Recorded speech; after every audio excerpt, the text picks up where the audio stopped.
Q एक P और Q एक अभाज्य संख्या है, अर्थात Q does not equal to 0। तो ये हम लिख देंगे। अब हम चलते हैं, √3 बराबर P बटे Q है, तो अब हम दोनों तरफ वर्ग, दोनों तरफ क्या करेंगे, वर्ग करेंगे। दोनों तरफ वर्ग करने पर, दोनों तरफ वर्ग किए तो वर्ग करेंगे √3 का स्क्वायर, फिर करेंगे P बटे Q का स्क्वायर। तो अब यहाँ हो जाएगा 3 बराबर P स्क्वायर बटा Q स्क्वायर। तो P स्क्वायर बराबर 3Q स्क्वायर। यहाँ पर लिखेंगे Q स्क्वायर बराबर P स्क्वायर बटा 3। अब यहाँ पर लिखना पड़ेगा, यहाँ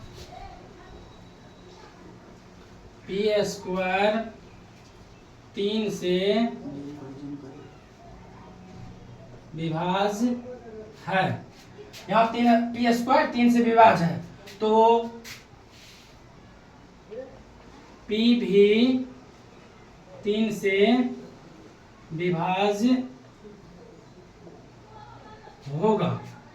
यहाँ हम लिख दिए। अब फिर हम करेंगे, माना P बराबर 3m मान लिए।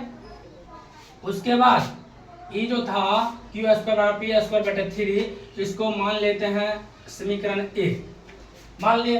अब माने हैं P बराबर 3m, तो अब P बराबर 3m, तो समीकरण 1 से चलेंगे। समीकरण 1 से तो P बराबर 3m है, तो समीकरण 1 में मान रखेंगे Q स्क्वायर बराबर P स्क्वायर का मान, तो P का मान 3m है, तो P स्क्वायर है, तो 3m का स्क्वायर हो जाएगा बटा 3। तो अब यहाँ हो जाएगा Q स्क्वायर बराबर हो जाएगा 9m स्क्वायर बटा 3। इसको काट देते हैं 3, तो यहाँ आ जाएगा Q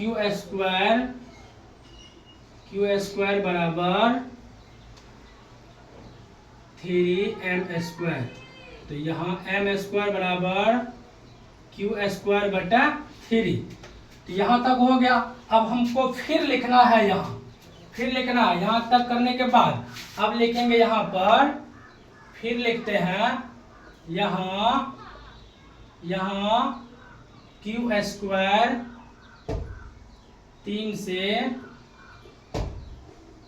विभाज्य है, Q भी 3 से विभाज्य होगा।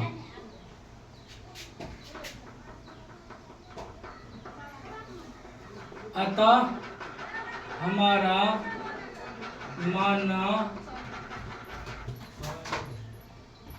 गलत है कि √3 एक परिमेय संख्या है।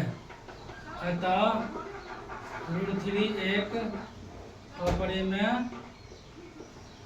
संख्या है। तो अब सिद्ध हो गया।